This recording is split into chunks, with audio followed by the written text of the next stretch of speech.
जय जोहार, नमस्कार। छत्तीसगढ़िया चैनल देख रहे हैं आप। छत्तीसगढ़ की तमाम सभी बड़ी महत्वपूर्ण काम की खबरों की शुरुआत करते हैं आज की पहली बड़ी खबर के साथ। राजनांदगांव जिले से शुरू करेगी भारतीय जनता पार्टी चुनाव प्रचार। इस अभियान में केंद्रीय मंत्री अमित शाह और उत्तर प्रदेश के सीएम योगी आदित्यनाथ शामिल होंगे। जी हां, छत्तीसगढ़ में विधानसभा चुनाव को लेकर सभी पार्टियों में प्रचार जोरों पर है। भाजपा ने भी लगभग सभी सीटों पर उम्मीदवारों की घोषणा कर दी है। पहले चरण के लिए 20 सीटों के प्रचार की शुरुआत भारतीय जनता पार्टी 16 अक्टूबर को राजनांदगांव से करेगी। इस अभियान में केंद्रीय मंत्री अमित शाह और उत्तर प्रदेश के मुख्यमंत्री योगी आदित्यनाथ शामिल होंगे। इसके अलावा छत्तीसगढ़ के पूर्व मुख्यमंत्री डॉक्टर रमन सिंह 16 अक्टूबर को राजनांदगांव से अपना नामांकन दाखिल करेंगे। छत्तीसगढ़ में राजनीति के विशेषज्ञों के द्वारा बताया जा रहा है कि चुनाव प्रचार के लिए उत्तर प्रदेश के मुख्यमंत्री योगी आदित्यनाथ की भारी डिमांड है। सूत्रों के हवाले से पता चल रहा है कि योगी आदित्यनाथ कवर्धा भी चुनाव प्रचार के लिए जाएंगे। आपको बता दें कि छत्तीसगढ़ में 2 चरणों में विधानसभा चुनाव होगी। पहले चरण में 20 विधानसभा सीटों पर 7 नवंबर को वोटिंग होगी। चुनाव को लेकर समाजवादी पार्टी एक्टिव मोड में। अखिलेश यादव आ जाएंगे छत्तीसगढ़, जहां करेंगे प्रत्याशियों का ऐलान। जी हां, छत्तीसगढ़ में चुनावी माहौल है, इस वजह से समाजवादी पार्टी के राष्ट्रीय अध्यक्ष अखिलेश यादव आज छत्तीसगढ़ आ रहे हैं। चुनाव को लेकर सभी पार्टियां अपने स्तर पर जोरों से तैयारियां कर रही, जिसकी वजह से इस साल चुनाव कड़ा नजर आ रहा है। तो वहीं समाजवादी पार्टी प्रत्याशियों के ऐलान के बाद 25 विधानसभा सीटों पर पूरी ताकत से लड़ेगी चुनाव।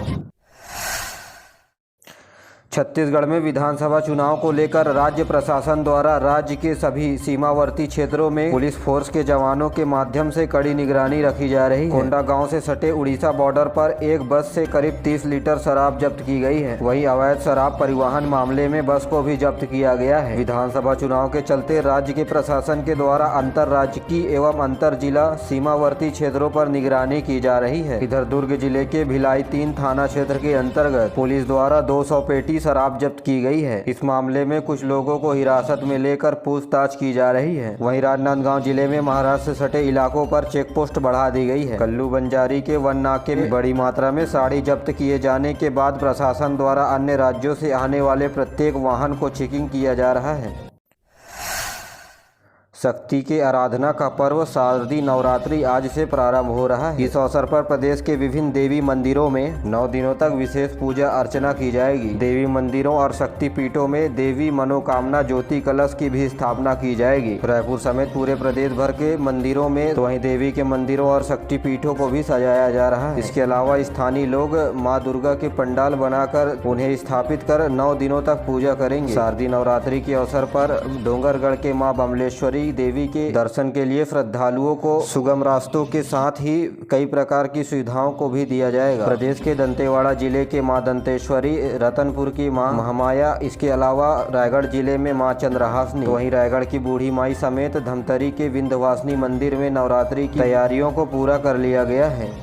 इस बीच डोंगरगढ़ में स्थित मां बमलेश्वरी मंदिर के दर्शन के लिए श्रद्धालुओं हेतु विशेष सहायता दी जा रही है। रेलवे से मिली जानकारी के अनुसार 15 अक्टूबर से 23 अक्टूबर के बीच कुछ ट्रेनों का अस्थायी ठहराव डोंगरगढ़ स्टेशन में देने के साथ ही ट्रेनों का विस्तारण भी किया जा रहा है। इसके तहत Durg Gondia MEMU passenger train, जिसे रायपुर तक चलाया जाएगा। वहीं मां बमलेश्वरी के दर्शन के लिए पैदल यात्रियों के लिए रूट भी तैयार कर दिया गया है। वहीं पुलिस विभाग का कहना है कि यात्री अपनी पीठ में रेडियम लगाकर चले।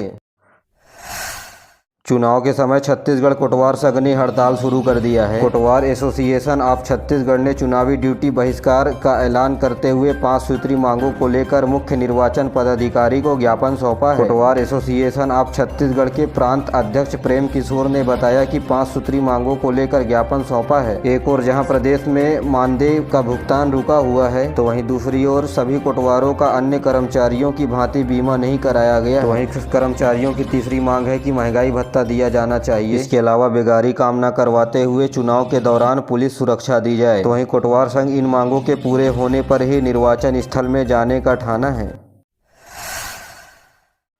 छत्तीसगढ़ कांग्रेस की पहली लिस्ट विधानसभा चुनाव लड़ने के लिए प्रत्याशियों की जारी हो रही है। पहले चरण में 20 सीटों के अलावा सिंगल नाम वाली सीटों के नाम घोषित होंगे। कांग्रेस प्रत्याशियों के चयन को लेकर रायपुर से दिल्ली तक हुई कई दौर की बैठक के बाद आज कांग्रेस के द्वारा पहले चरण की सूची जारी कर दी जाएगी। आपको बता दें कि छत्तीसगढ़ कांग्रेस 90 विधानसभा सीटों में से 70 सीटों पर भी अपने उम्मीदवार के नाम फाइनल करेगी। इसके अलावा 20 सीटों के लिए अभी कमेटी गठित की गई है।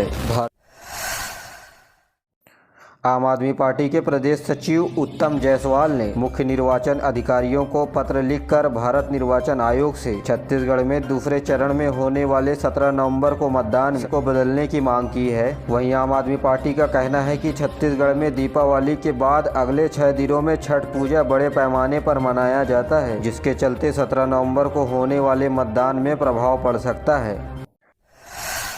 भारतीय कम्युनिस्ट पार्टी ने जारी की प्रत्याशियों की दूसरी लिस्ट। 9 उम्मीदवारों को इन विधानसभा सीटों से दिया गया मौका। इस सूची में आम आदमी पार्टी के कुल 9 प्रत्याशियों के नाम शामिल हैं। बता दें कि पार्टी इससे पहले जो उम्मीदवारों की घोषणा की थी उसमें 7 प्रत्याशियों के नाम शामिल थे। आपको बता दें कि भारतीय कम्युनिस्ट पार्टी 16 प्रत्याशियों की अब तक 2 लिस्ट जारी की है। आपको बता दें कि छत्तीसगढ़ के नक्सल बेल्ट के इलाकों पर यह पार्टी चुनाव लड़ेगी। कुंटा से मनीष कुंजाम, बीजापुर से पी लक्ष्मी नारायण, दंतेवाड़ा से भीमसेन मंडावी, चित्रकूट से राम मौर्य, नारायणपुर से फूल सिंह कचलाम, कोंडागांव से जयप्रकाश नेताम, केसकाल से दिनेश मरकाम, बस्तर से फूल कुंवर बघेल, वहीं भानु प्रतापपुर से सूरज मंडावी, कवर्धा से आकाश चतुर्वेदी, पंडरिया से आनंद राजपूत, जयपुर से मनोहर ककरा, शक्ति से केदार मनेत्र, जांजगीर चांपा से बसंत कुमार साहू, कोरबा से सुनील सिंह को सीपीआई ने अपना उम्मीदवार घोषित किया है।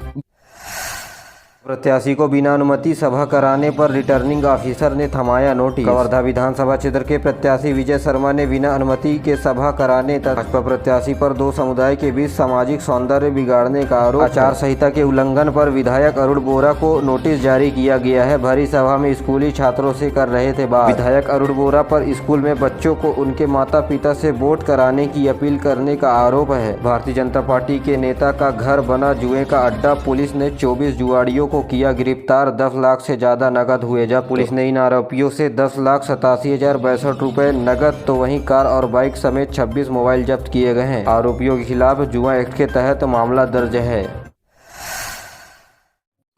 3 राष्ट्रीय लोक अदालत के माध्यम से निपटे 11,78,000 से अधिक केस। इनमें से 78% केस को सुलझाया भी गया है। वर्ष 2023 में आयोजित राष्ट्रीय लोक अदालत के प्रदर्शन एवं मूल्यांकन पर स्टेट लेवल मीट पर अपने संबोधन पे उच्च न्यायालय ने मुख्य न्यायाधीश श्री सिन्हा ने कहा कि वैकल्पिक विवाद समाधान प्रणाली के घटक के रूप में न केवल एक नया अध्याय जोड़ा है बल्कि देश के न्याय विरासत प्रणाली को एक नया आयाम प्रदान किया है। श्री मुख्य न्यायाधीश श्री सिन्हा ने बताया कि राज्य में 3 राष्ट्रीय लोक अदालतें आयोजित की गई, जिसका सराहना पूरे देश भर में किया जा रहा है। छत्तीसगढ़ में मध्याह्न भोजन खाने के बाद 12 से अधिक बच्चों की बिगड़ी तबीयत। सभी सिविल अस्पताल में भर्ती। पॉइजनिंग होने की आशंका बताई जा रही है। फिलहाल सभी बच्चों की स्थिति सामान्य है। वहीं बच्चों की तबीयत बिगड़ जाने से प्रशासन में हड़कंप मच गया था। छत्तीसगढ़ में मानसून 4 माह की निर्धारित अवधि पूरी कर 13 अक्टूबर को पूरी तरह से विदा हो गया है। इस बार मानसून की बारिश राज्य भर में औसतन 82 किलोमीटर यानी करीब 7% कम रही है। छत्तीसगढ़ में 30 सितंबर तक मानसून बारिश का औसत कोटा 1142.1 मिलीमीटर है, तो वहीं इस साल 1.3 मिलीमीटर पानी बरसा है। मौसम विभाग के अनुसार रायपुर, सुकमा, मुंगेली, बीजापुर, बलौदाबाजार जिले में न्यूनतम औसत से ज्यादा पानी गिरा है, तो वहीं सरगुजा जिले में सबसे कम बारिश हुई है। छत्तीसगढ़ में दक्षिण पश्चिम हवा का असर खत्म हो गया है। अब उत्तर पूर्व से हवा आएगी। इसकी वजह से रात का तापमान गिरेगा। सबसे पहले इसका असर उत्तरी छत्तीसगढ़ यानी सरगुजा, बिलासपुर संभागों में पड़ेगा, जहां ठंड के एहसास होने लगेंगे।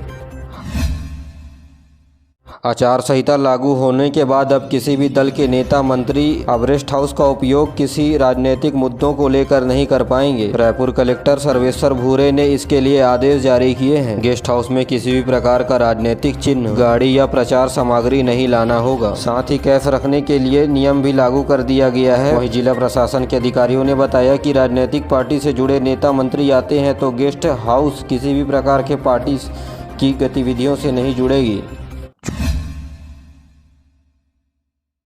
प्रदेश में 100% मतदान को सुनिश्चित करने के लिए स्वीप कार्यक्रम के तहत विभिन्न जागरूकता कार्यक्रमों का आयोजन किया जा रहा है। इसी कड़ी में दुर्ग जिला प्रशासन के द्वारा जिले में 100% मतदान कराने के लिए नवरात्रि पर्व के अवसर पर विभिन्न क्षेत्रों से जुड़े हुए लोगों को 9 संकल्प दिलाए जाएंगे। विधानसभा चुनाव में सभी मतदाता अपने मताधिकार का प्रयोग करें और मतदान में हर वर्ग की जिम्मेदारी सुनिश्चित हो। इसके लिए जिला निर्वाचन द्वारा विस्तृत कार्यक्रम बनाया गया है।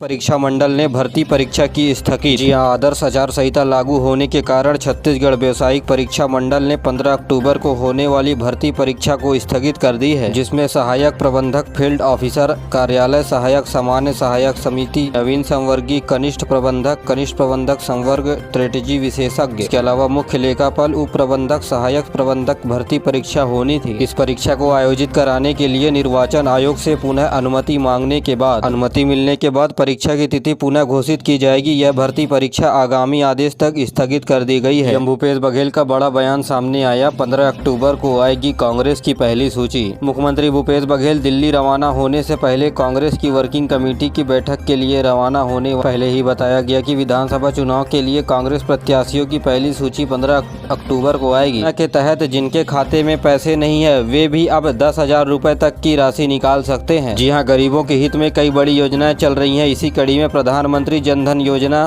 के तहत लोगों के बैंक अकाउंट खोले गए हैं। जी हां, जनधन खाता खोलने वाले लोगों को अब ओवरड्राफ्ट की सुविधा मिल रही है। इसके तहत अकाउंट होल्डर को शर्तों के साथ 10,000 रुपए की ओवरड्राफ्ट सुविधा दी जाती है। बात यह है कि अकाउंट में जीरो बैलेंस होने के बावजूद भी आप इस सुविधा का लाभ उठा सकते हैं। यह ओवरड्राफ्ट बीमा कंपनियों की एक ऐसी तकनीक है जिसमें खाता धारक के खाते में पैसे नहीं होने के बाद भी वह 10,000 रुपए से 20,000 रुपए तक निकाल सकता है। छत्तीसगढ़ में क्रिश्चियन समुदाय के द्वारा 3 दिवसीय प्रार्थना महोत्सव का आयोजन राजधानी रायपुर में किया जाएगा। रायपुर में 17 से 19 अक्टूबर तक फेस्टिवल ऑफ प्रेयर यानी प्रार्थना महोत्सव होने वाला है। मध्य भारत के सबसे बड़े चर्च में से एक सेंट पॉल्स कैथोड में होगा। इस प्रार्थना महोत्सव में देश के 27 डायलिसो और महाधर्म गुरु यानी बिशप प्रमुख शामिल होंगे। विश्व में शांति, देश व प्रदेश की तरक्की, शांति, सद्भाव, भाईचारे और मानवता की सेवा के लिए दुआ करेंगे। आपको बता दें कितना बड़ा आयोजन प्रदेश में पहली बार हो